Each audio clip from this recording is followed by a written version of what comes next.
Vamos a la tercera parte, ¿sí? De la clasificación morfosemántica de palabras. Muy bien. Dijimos que tenemos una columna en el medio, ¿sí? Nuestro cuadro viene así por ahora. ¿Qué voy a poner en esa columna del medio? Bueno, hay un tipo de palabra que no se ajusta en un 100% a las variables ni en un 100% a las invariables. Que tiene una parte que cambia y una parte que no cambia. Yo les llamé, para poder meterlo en este cuadro, y voy de vuelta al color violeta, les llamé categorías mixtas. Mixta significa un poco y un poco, ¿sí? Por ahora queda así. No lo van a encontrar de esa manera en ningún libro porque es algo que inventé yo. No cuenta. ¿Cuál es esa categoría que está en el medio? Bueno, esa categoría son los verboides. Verboides. ¿Escucharon hablar de los verboides alguna vez? ¿Qué son los verboides? ¿Qué son los verboides? Fíjense cómo va quedando el cuadrito.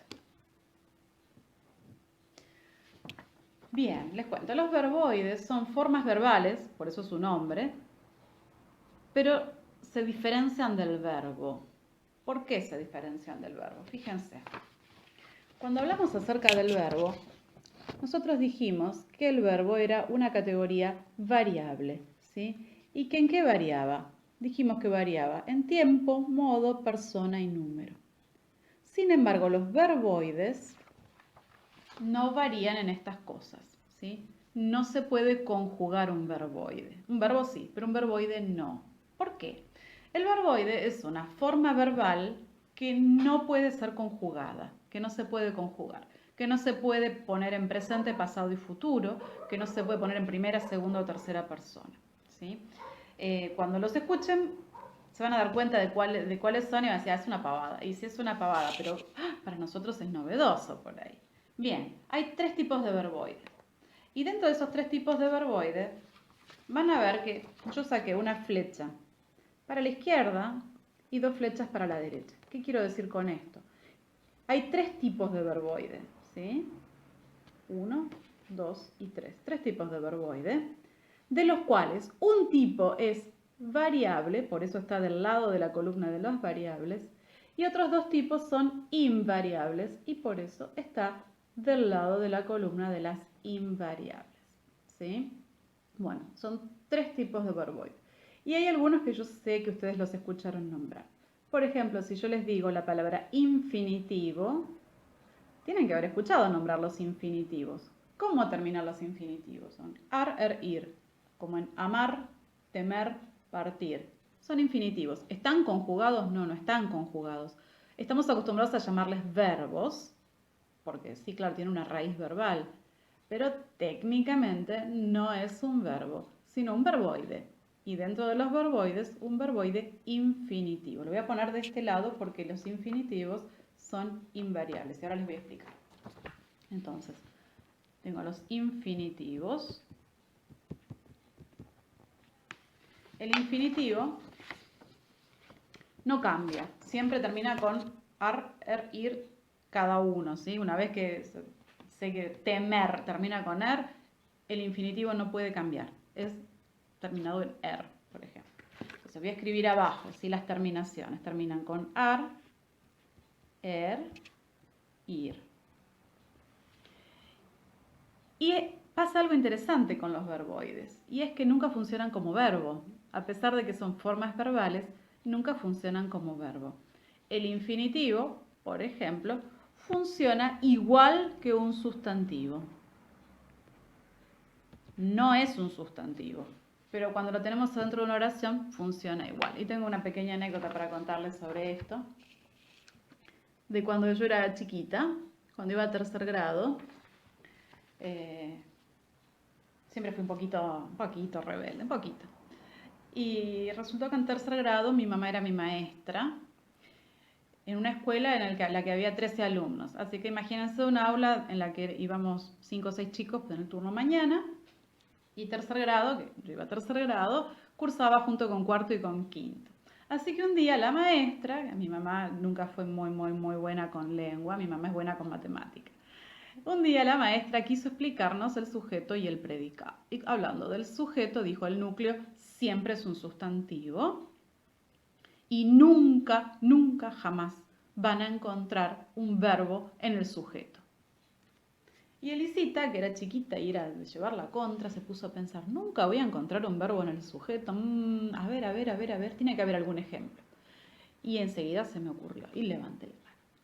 Señorita, ¿y si yo digo el fumar provoca cáncer? Fumar es un verbo y está en el sujeto. Y la señorita, que era mi mamá, me quiso matar porque mi mamá no sabía la respuesta, ni por qué el verbo, lo que yo pensaba, todos pensábamos que eso era un verbo, fumar, aparecía en el sujeto. ¿Qué pasaba? Bueno, lo supe recién cuando fui a la universidad, ¿sí? Ustedes son privilegiados que lo van a saber este año. ¿Qué pasa con fumar, por ejemplo? ¿Qué pasa? Pasa que es un infinitivo. Y como infinitivo, que termina con ar, no funciona como verbo. Funciona como sustantivo. Por eso podía estar en el sujeto, ¿sí? Porque funciona como un sustantivo. Nosotros vamos a ver a lo largo del año, cuando hagamos análisis sintáctico también, muchas ocasiones en que por ahí tenemos un infinitivo funcionando en el lugar de un sustantivo. Y está bien, es normal. Eso es lo que hace el infinitivo, ¿sí? Funcionar como sustantivo. Sigo con los verboides, me dejo de anécdotas, ¿sí? Voy a seguir con los otros dos verboides.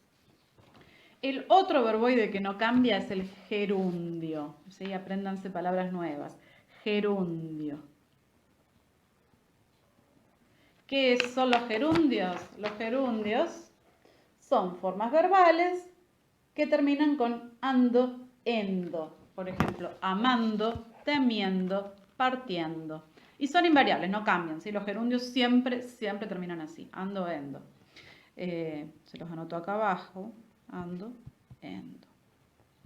Y tampoco funcionan como un verbo, sino que funcionan como un adverbio.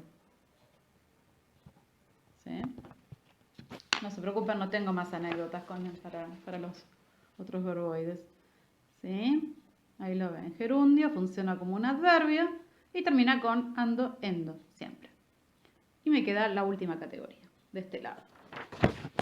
Del lado de las variables. ¿Sí? Esta categoría que nos queda son los participios. Vamos a anotarlo.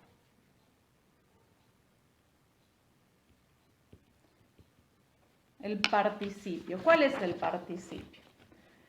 Los participios terminan con ado, ido, pero terminan con ado, ido, se los muestro. Pero dijimos que son variables, ¿sí? Está del lado de la columna de las variables. Y si es variable, significa que no es que siempre lo vamos a encontrar con ado, ido. ¿En qué varían los participios? Bueno, por empezar les voy a contar que los participios, voy a usar otro color, voy a usar el verde. Les voy a contar que los participios se portan igual que el adjetivo. Así que voy a hacer una flechita para relacionar los adjetivos con los participios. Así. Fíjense.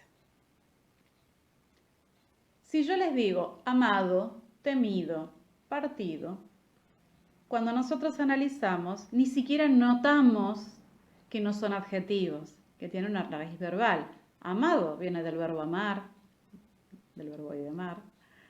Temido viene de temer, partido viene de partir. Sin embargo, cuando nosotros los usamos para formar oraciones, los usamos igual que un adjetivo. El niño amado, el león temido, el abrazo partido, es el título de una película. Y al punto que nosotros, o sea, no notamos que son verboides, sí que tienen una raíz verbal, no estamos pensando en eso. Sin embargo, todos los verbos tienen su participio, ¿sí? El verbo caminar, caminado, y siempre terminan con ado, ido, excepto, bueno, algunos que son irregulares, que bueno, cuando aparezcan los veremos, ¿no? Pero en general los participios terminan con ado, ido, pero dijimos que son variables. Entonces, vamos a agregar el dato que los participios se comportan como adjetivos, cumplen las mismas funciones que puede cumplir un adjetivo y varían en las mismas cosas que puede variar un adjetivo. ¿En qué varían los adjetivos? ¿En qué varían? Nos fijamos. Varían en género, en número, en grado.